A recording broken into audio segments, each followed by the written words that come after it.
우리 장로님 안타까움에 기도했던 것처럼 코로나19 팬데믹 온 세계를 덮고 있고, 특별히 이 아시아권에 중국과 한국과 일본을 중심으로 한 이 유난히 쏟아지는 이 장마, 오늘 아침에도 우리는 경험을 합니다마는 이 장마에 많은 피해들이 일어났습니다. 인명 피해가 생기고 재산 피해가 일어납니다. 그러던 가운데 지난 한 주간 온통 뉴스거리는 이 정부의 부동산 정책이 산으로 가는지 강으로 가는 바다로 가는지 갈피를 잡지 못하고 헤매 허덕이는 사이에 천정부지로 치솟는, 잡으려 했는데 오히려 치솟는 그러한 기이한 현상들을 봅니다. 정말 이해할 수 없는 현상들인데요, 그 정도인지는 몰랐어요. 불과 한 3개월 4개월 만에 뭐 3억씩 4억씩 막 물가 집값이 이렇게 오르락 내리락 하니 이것을 어떻게 계획을 짜고 꿈을 꿀 수 있을까? 이 정신들이 피폐해지는 것이 정말 이러한 가운데 살면은 그럴 수밖에 없을 거라는 생각이 듭니다. 잡아보겠다고는 하지만은 함께 마음을 합해서 잡기보다는 잘했니 못했니 이 정치적인 이 험담 속에서 이 진흙탕 싸움을 바라보는 듯한 안타까운 그러한 시기를 또 한 주간을 보내게 됩니다. 이것은 이 불안한 시대라기보다는 암흑 시기 같은 그러한 시대에 살고 있는 것 같아요.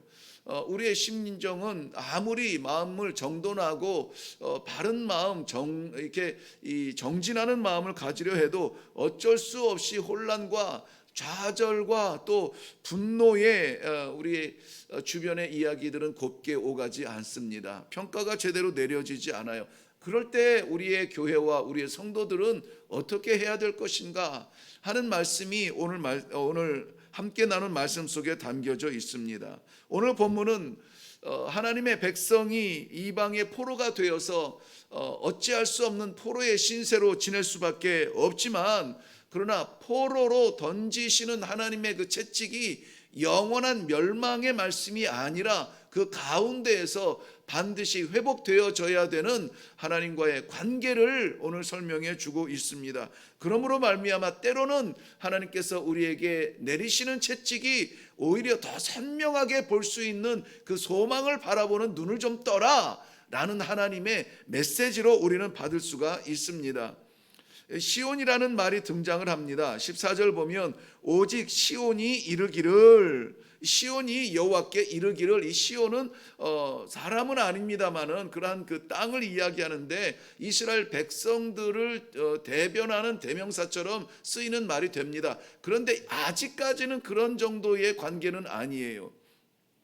이 시온이라는 말이 구약 성경에 한 150회 정도 그렇게 등장을 하는데 이사야서에서만 쉬운 한 번, 그러니까 약 3분의 1이 조금 더 되는 그러한 비율로 이 시온이라는 말이 쓰이게 되어 있어요. 그렇다면 이사야서가 말하고 싶어하는 그것은 무엇이냐면, 하나님이 우상 숭배에 빠지고 하나님을 잃어버리는 이스라엘 백성들을 향하여서 너희는 끌려갈 것이다, 이방인의 포로가 될 것이다 라고 하는 하나님의 채찍을 이야기하기보다는 그 채찍을 통해서 회복되어져야 되는 하나님과의 관계를 이야기하고 싶은 것이 이사야서 전체의 내용입니다. 그렇기 때문에 시온도 그 이전에 어떠한 시온이었는지에 대해서 우리는 크게 마음을 두지 않습니다. 그러나 지금 우리가 갖고 있는 시온은 어떤 시온입니까? 하나님의 땅, 하나님의 통치, 하나님의 백성이 머무는 땅을 우리는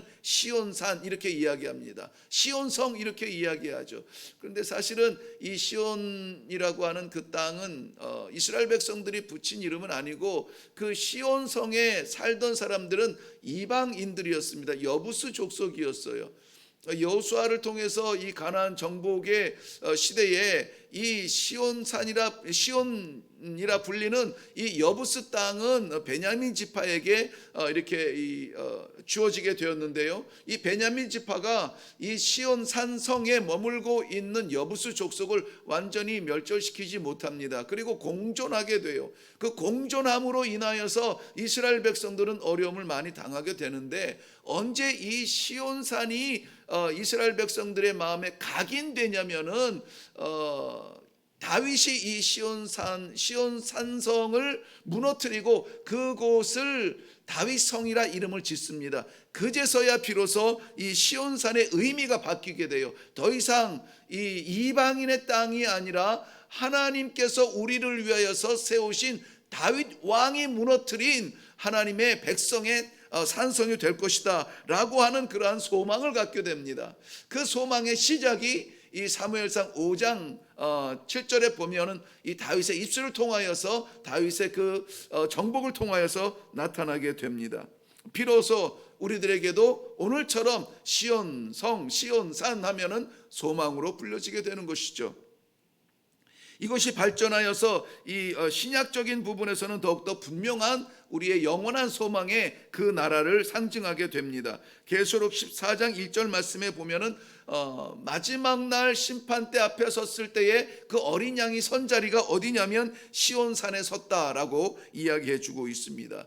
이 시온산에 어린 양이 서 있는데 그것은 그 어린 양의 산이 아니라 그 어린 양과 더불어서 함께 서 있는 14만 4천 명 구원을 대표로 하는 14만 4천 명이 함께 서 있는 자리가 시온산이다라는 것을 말씀함으로 인하여서 시온산은 더 이상 이방의 의미 없는 땅이 아니라 하나님의 백성의 땅이 되었고 하나님의 통치의 나라가 되었고 이제는 영원한 우리 하나님의 나라를 상징하는 그러한 이름이 되었다라고 하는 것입니다. 이 시온산, 이 시온성, 그 시온이 오늘 여호와께 말하고 있는 겁니다. 아직 이 소망의 땅이 되기 전의 이야기라 14절 말씀은 여호와께서 나를 버리시며 주께서 나를 잊으셨다라고 말하고 있는 것입니다. 그런데 오늘 본문 말씀 전반적인 내용은 이러한 안타까운 호소의 내용이 아니라 이렇게 질문하는 여호와께서 나를 잊으셨고 여호와께서 나를 버리셨습니다라고 하는 이 한숨 나오는 이 상황에서 주시는 아버지의 약속의 말씀이 오늘 본문의 내용입니다. 그 본문의 내용 우리 함께 살펴보기를 원합니다. 15절 말씀부터 보면 여인이 어찌 그 젖먹는 자식을 잊겠으며 자기 태에서 난 아들을 긍휼히 여기지 않겠느냐. 그들은 잊을지라도 나는 너를 잊지 아니할 것이다 라고 말씀해 주고 있습니다. 하나님께서 잊지 않으시는, 하나님께서 반드시 기억하시는 성도들이 되기를 바랍니다.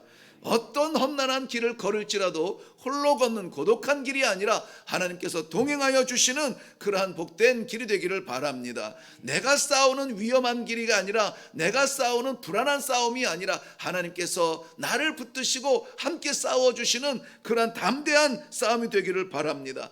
하나님과 함께하면 무너지지 않습니다. 하나님과 함께하면 다치지 않습니다. 시편 27편 10절 말씀에도 내 부모는 나를 버렸으나 여호와는 나를 영접하시느니라 라고 말하고 있습니다. 부모가 버릴 수가 있나요? 부모는 자식을 버릴 수 없습니다. 아주 그 바라볼 수 있는 그 최악의 그 상황을 이야기하고 있습니다. 부모도 그 자식을 버릴지언정 여호와는 나를 버리지 않는다가 아니라 오히려 나를 영접해 주신다라는 것입니다. 하나님께서 나를 받아주시고 나를 품어주시고 나를 잡아주신다라는 것입니다. 이것이 시편 27편이 다윗의 고백인데요. 지금 제가 말씀드린 것은 10절 말씀입니다마는 27편 1절 말씀에 다윗은 이렇게 선포합니다. 여호와는 나의 빛이요 나의 구원이시니 내가 누구를 두려워하리요. 여호와는 내 생명의 능력이시니 내가 누구를 무서워하리요. 아무도 무서워할 것 없다. 아무도 두려워할 것 없다. 왜? 여호와가 나와 함께 하시기 때문이라는 것입니다. 여호와께서 나를 기억하시면 된다는 겁니다. 여호와께서 나를 붙잡아 주시면 된다는 거예요. 내가 갈 수 있는 그 길 마지막 자리까지 가봤는데 절벽이에요. 어떻게 할 겁니까? 어떻게 할 거예요? 거기에서 여호와를 의지하여서 주의 날개 안에 품에 안길 수 있는 그러한 성도들의 믿음이 되시기를 바랍니다. 마음이 아픈 그러한 형편 속에 있을지라도 우리 주님께서 그것을 아시면은 그 상처는 위로로 변화될 줄로 믿습니다. 우리 주님은 우리를 떨어뜨려 놓지 않으세요. 우리를 지어 놓으시고 우리를 보내주시고 우리를 가정에, 우리를 학교에, 우리를 교회에 보내주시고 어떻게 사나 살펴보시는 분이 아니라 함께 하시는 분이라는 거예요. 사도행전 9장에 보면은 다메섹 도상을 향하여서 교회를 잔멸하기 위한 목적을 가지고 나아가는 사울을 예수님께서 만나시는데요. 사울이 깜짝 놀라 그 빛 앞에 굴복하면서 땅바닥에 엎드려지면서 주여 누구십니까? 라고 물어봐요. 그럴 때 예수님께서 대답을 하십니다. 뭐라고 대답하시냐면은 나는 내가 핍박하는 예수라 그랬습니다. 사울은 예수님을 직접 핍박한 적이 없습니다. 사울의 등장은 그저 스데반 집사님의 그 돌로 처형하는 자리에서 증인으로 그 옷을 맡은 자로 등장하는 게 첫 등장이에요. 그런데 예수님을 핍박한 적이 없는데 예수님은 나는 네가 핍박하는 예수라 그랬습니다. 무슨 말씀입니까? 사울은 성도를 핍박했지만 그 핍박의 자리에 누가 함께 있다고요? 예수님이 함께 핍박을 당하셨다고요. 고난당하는 자리에 예수님이 함께 고난당했다고요. 무시당하는 자리에 예수님도 함께 무시당했다고요. 예수님도 참고 예수님도 견디는데 우리가 못 참고 우리가 못 견딜 핍박이 어디 있으며 고난이 어디 있겠습니까? 예수님이 포기하면 나도 포기해도 됩니다. 그런데 예수님이 포기하지 않은 자리는 내가 포기할 수가 없어요. 뭐 이런저런 안타까운 이야기들이 가정 속에서 많이 들릴 때마다 그저 우리는 예수의 심정으로 예수의 심장으로 다시 한번 기도하지 않을 수가 없습니다. 사랑하는 성도 여러분, 우리 주님께서 우리를 기억하시면 됩니다. 오늘도 나는 고독하게 싸우는 것 같지만 우리 주님께서 나를 기억해 주고 계시는 줄로 믿습니다. 우리가 이 자리를 기억한 것이 아니라 하나님이 내 영혼을 기억하여 주시어서 내 영혼에게 이 마음을 주시고 이 자리로 올 수 있도록 열정까지 허락하신 하나님, 그 하나님을 만나는 귀한 아침이 되기를 바랍니다. 그런데 이 열정을 가지고 이 열심을 가지고 주님과 함께 걷는 그 길이 평탄대로이면은 좋겠는데 오늘 이 시온이 이렇게 고백합니다. 여호와여 어찌하여 나를 버리십니까? 어찌해서 나를 잊으십니까? 라는 말을 불평처럼 이야기할 정도의 고난이 있다는 거예요. 누가? 시온이. 그 시온에도 고난이 있습니다. 하나님 세운 교회에 고난이 없습니까? 문제가 없습니까? 아닙니다. 오히려 훨씬 더 문제가 많아요. 기회가 있어서 집사람과 한 2-3시간 짬을 내서 모처럼 영화를 보러 극장을 갔습니다. 제가 늘 이렇게 기대하는 대로 팝콘을 큼지막한 거 하나 사고 콜라도 옆에 꽂아 놓고 그리고 영화를 봤어요. 영화는 내용은 우리가 새길 것은 없습니다만은 그런데 마음에서 굉장히 기쁨이 있다는 거예요. 기쁨이 쉼을 누렸다는 거예요. 그 한 2시간 동안에 아무 생각 없이 그저 이 아내와 집사람과 함께 옆자리에 앉아서 그때 또 마침 그 극장 공간에 아무도 없어요. 아무도 없어. 처음에 시작할 때는 집사람과 저 2사람만 있었습니다. 진짜. 그래서 내가 오죽하면 이 사진을 찍어가지고 이렇게 우리가 마치 그 대관을 한 것처럼 그런 이 누림이 있었습니다. 누림. 근데 막 시작할 때쯤에 이제 한 커플이 더 들어오기는 했습니다만은 그럼에도 불구하고 이 넓은 극장에서 영화를 보면서 좀 뭐랄까 쉼을 누렸다고 할까요? 그런데 극장에서도 내가 쉼을 누려요. 마음이 좀 이렇게 좀 팝콘 때문에 그랬는지 콜라 때문에 그랬는지 모르겠지만은 아무튼 그랬습니다. 그런데 교회에 오면 어떨까요, 여러분? 극장에서보다 100배, 200배, 1000배 그런 마음의 쉼이 있을까요? 아니겠죠. 아닙니다. 왜 그렇습니까? 극장에서는 누군가를 만나도 그저 영화 보러 왔나 보다 그렇게 지나가면 되는 것 같은데 이 성전에서 만나는 성도들은 기도의 제목들이죠. 어떻게 사셨을까? 이분은 무엇 때문에 지난 주간에 불편하셨는데 해결은 됐을까? 어떻게 됐을까? 그런 마음들의 마음이 복잡해져요. 그냥 요 짧은 거리, 목양실에서 예배당까지의 거리가 짧아도 이 짧은 거리가 정말 심리처럼 느껴질 때가 있습니다. 지나가는 분들 한 분 한 분을 보면서 그런 마음을 느낄 때는 교회가 아직 천국은 아니구나. 뭐 천국 같은 가정, 천국 같은 교회 아직은 아니구나라는 생각이 들어져요. 여전히 우리는 이 안에서 씨름하고 여전히 여기서 싸움하고 여전히 여기서 우리는 기도하며 매달리지 않으면은 견딜 수 없는 그러한 장소이구나, 훈련의 장이구나, 그러한 생각이 들어요. 여기가 천국 같으면 우리 천국을 뭐 사모하겠습니까? 빨리 천국 가고 싶으실까요? 아닙니다. 여기가 좋은데 뭐 여기가 좋사오니 여기서 지내는 것이 좋사오니죠. 어떻게 천국을 사모하겠습니까? 교회에 와서 상처받았다라고 하는 사람들을 바라보면은 그 눈이 정확한 거예요. 정확한 눈을 뜨고 정확한 사실을 본 거예요.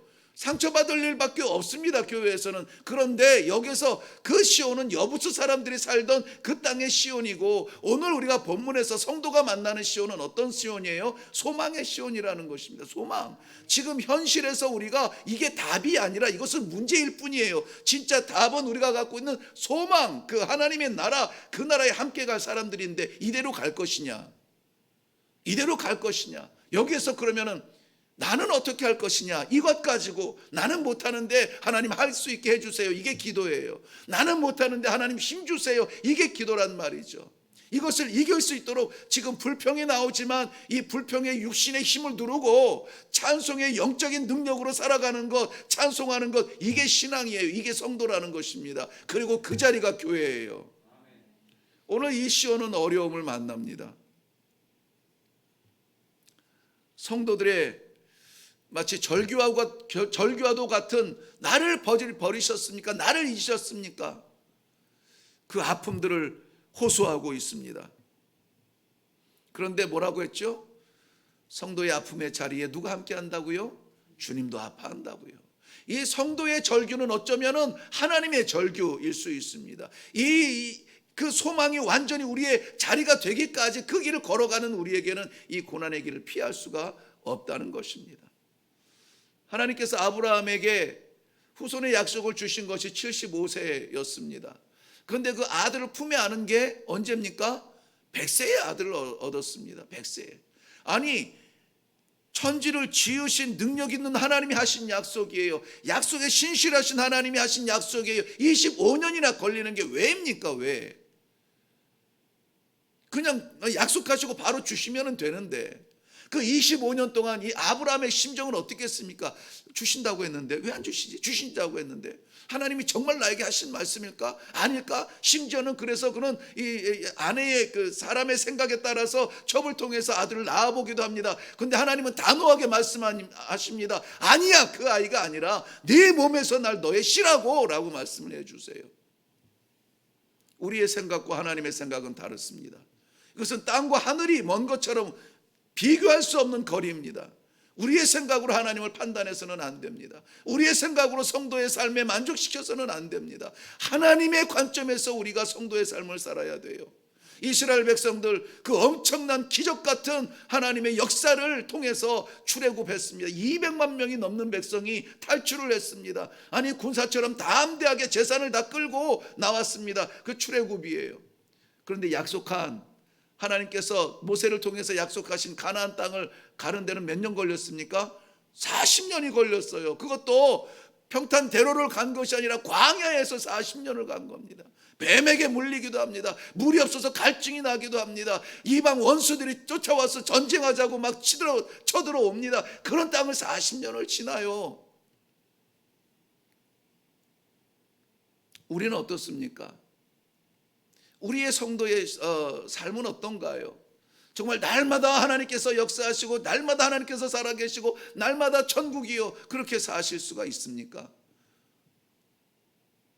사도행전 14장 말씀에 보면은 우리가 하나님의 나라에 들어가려면 많은 환난을 겪어야 할 것이라, 이렇게 말씀하고 있어요.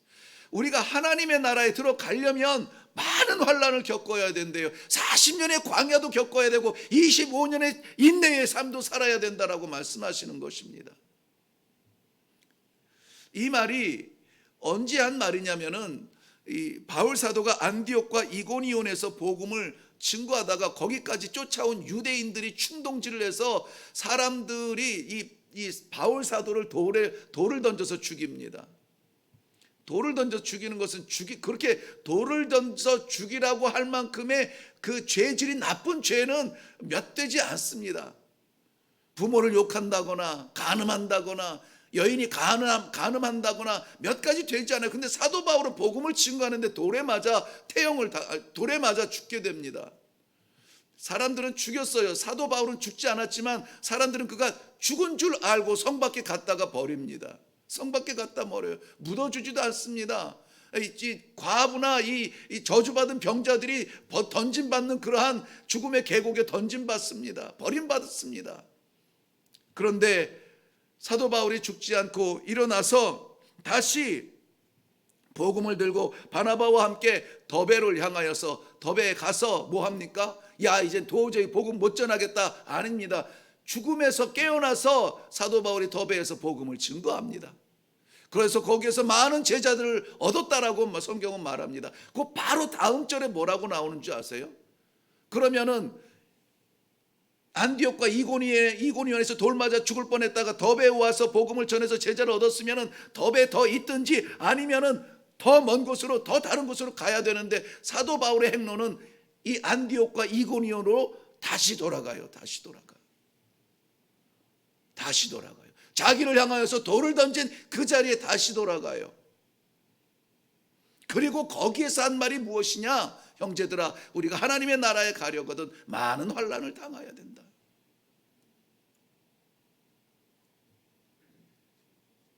사랑하는 성도 여러분, 우리가 이 세상을 살아가면서 하나님께서 독특한 축복을 주시어서 하나님을 믿게 되고 예수 그리스도를 주라 고백하여 성도가 되었습니다. 그런데 그 땅에서 우리가 만나야 되는 것은 환난일 수가 있다는 것입니다.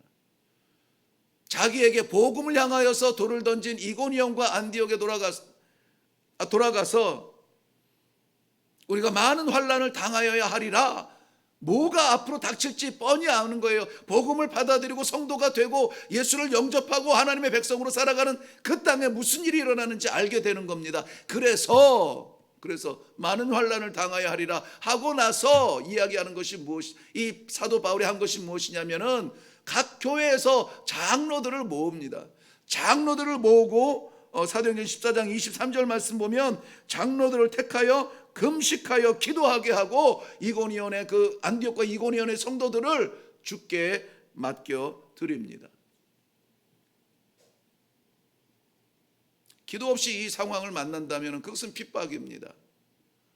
그러나 기도 가운데 우리가 만나는 어려움이라면 극복할 수 있는, 이길 수 있는, 오히려 그 땅에 하나님의 나라가 세워질 수 있는 그 영광의 자리가 될 줄로 믿습니다. 안디옥과 이고니온 복음의 통로가 되는 것입니다. 이러한 우중에도 어려움 속에서도 이렇게 올라와서 예배를 하나님 앞에 올려드려야 한다라고 하는 그 심정을 주신 하나님 앞에 순종하여 올라온 우리 성도들이 참으로 귀한 이 아침입니다. 기도의 사람이 필요한 자리에 기도의 사람으로 순종하는 것, 헌신의 사람이 필요한 자리에 헌신의 종으로 섬기는 것, 사랑의 사람이 필요한 자리에 사랑의 사람으로 나 자신을 드리는 그 자리, 하나님께서 역사하시고 기뻐하시는 자리인 줄로 믿습니다. 교회는 사람이 아니라 하나님께서 붙으셔야 합니다. 마태복음 8장에 보면 예수님이 있는 자리, 그 자리에 폭풍이 몰아치죠. 그 배에 예수님 모신 제자들이 있는 그 배에 폭풍이 몰아칩니다. 죽겠다고 몰아칩니다. 애를 쓰고 수고하고 자기의 전문 분야 이 배를 이리저리 노를 저어봐도 안 되는 풍랑입니다. 그 풍랑이 그 제자들을 죽였습니까? 못 죽였어요. 오히려 그 풍랑은 하나님의 영광을 나타내고 예수 그리스도를 주라 시인하는 그런 기회가 되었습니다. 도대체 이분은 누구시냐? 제자들의 마음에 답을 주는 그러한 풍랑이었습니다. 우리 성도들은 수도승들이 아닙니다. 속세를 떠나서 한적하고 조용한 곳에서 마음의 길을 돌을 닦고 묵상을 하며 세상 짐 지지 않아도 되는 그러한 수도승들은 아닙니다. 오히려 하나님께서는 우리에게 세상 속으로 가라 하시고 그 속에서 빛과 소금의 역할을 감당하라 하십니다. 빛과 소금의 역할, 빛은 성결이고 소금은 헌신입니다. 빛과 소금 하면은 뭐 여러 가지 해석들이 많습니다만은 간단하게 말하면은 그거죠. 빛은 맑게 비춰야 되죠. 성결이며 소금은 헌신이에요. 닳지 않으면은 자기가 희생하지 않으면 맛을 낼 수 없습니다. 성도들은 그게 필요하다는 것이죠. 성결해야 됩니다. 성도로서의 성결을 지켜야 되고 성도로서의 그러한 헌신, 수고, 사랑 필요하다는 것입니다. 그때에 비로소 하나님께서 우리들에게 약속해 주시는 축복이 있습니다. 오늘 그 약속의 축복을 같이 보겠습니다. 16절부터 17절 말씀에 가서 보면 내가 너를 내 손바닥에 새겼고 너의 성벽이 항상 내 앞에 있나니 내 자녀들은 빨리 걸으며 너를 헐며 너를 황폐하게 하던 자들은 너를 떠나리라. 이 안에 세 가지 엄청난 약속, 네 가지 엄청난 하나님의 축복의 약속이 담겨져 있습니다. 먼저는 내가 너를 내 손바닥에 새겼다라는 것입니다. 우리 사진 하나 볼까요? 네, 손바닥에 새겼다라는 말이 뭘까? 물론 세상을 세상 훔치는 도둑은 있어도 손금을 훔치는 도둑은 없다. 어떤 목사님의 글에서 본 것 같은데요. 이 손금은 사라지지 않는 겁니다.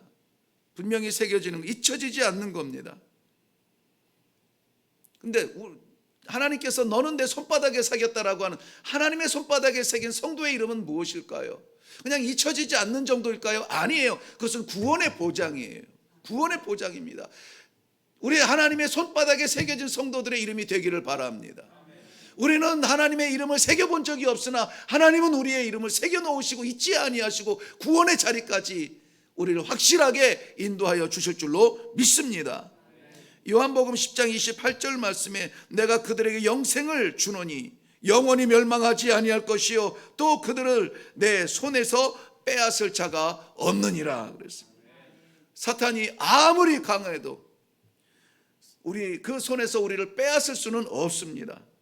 사탄이 아무리 치밀하게 우리를 유혹하며 쓰러뜨리려고 작정을 한다 할지라도 그 이빨이 아무리 날카로울지라도 우리의 구원은 변화되지 않습니다. 변질되지 않아요. 왜? 우리 하나님께서 손바닥에 새겨주셨기 때문입니다.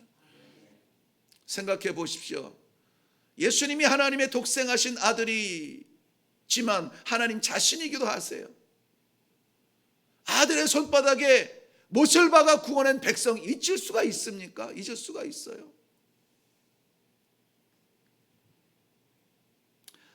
욥을 시험해 보겠다고 달려드는 그 사탄 앞에 하나님이 그래 마음대로 해봐라. 그렇지만 그의 생명은 손대지 말라는 거예요. 그러니 마음대로 하는 겁니다. 사탄이 마음대로 달려들어와요. 가정 속에 들어와서 관계를 무너뜨립니다. 가정 속에 들어와서 자녀들을 타락시킵니다. 재물들을 허물어뜨립니다. 자녀들을 죽이고 재물을 다 뺏어갑니다. 마음대로 다 합니다. 정말. 근데 뭐는 못 건드려요? 생명은 못 건드려요. 그 생명은 우리 하나님께서 붙들고 계시기 때문에, 우리 하나님 손에 새겨진 생명이기 때문에 아무리 공중 권세 잡은 마귀라도 손대지 못합니다. 재산이요? 하나님이 주시면 2배나 더 주실 수가 있습니다. 자녀요? 하나님이 하시면 바꿀 수가 있습니다. 변화시킬 수가 있어요. 하나님이 허락하신 재산 때문에 하나님을 잊어서는 안 돼요. 하나님이 허락하신 사람 때문에 하나님을 잊으면 안 돼요. 하나님 그 손바닥에 새겨진 사람이라면은 우리 하나님을 잊을 수가 없습니다. 하나님도 잊지 아니하시는 것입니다. 사랑하는 성도 여러분, 분명히 우리의 이름 석자 하나님의 손바닥에 새겨져서 그 생명책에 기록되어져서 우리 하나님 앞에 섰을 때에 우리가 한 것이 아무것도 없을지라도, 자랑할 것이 없을지라도 거기에 제 이름이 있잖아요. 담대하게 말할 수 있는 믿음의 성도들이 되기를 바랍니다. 두 번째는 내 성벽이 항상 내 앞에 있겠다라고 말씀하세요. 항상이라는 단어가 너무나 중요한 말씀입니다. 너의 성벽, 성벽은 보통 그 백성들을 보호하는 장벽을 이야기합니다. 그런데 그 장벽이 항상 있대요. 항상. 누구 앞에? 내 앞에 있다는 것입니다. 내 앞에. 하나님 앞에 늘 보호받는 백성들이 되시기를 바랍니다. 왜 그 장벽을 세워 놓으실까요? 지켜보시는 거예요. 그 앞에서, 그 위에서 망을 보시는 것입니다. 누가 쳐들어올까? 누가 도적질할까? 누가 괴롭힐까?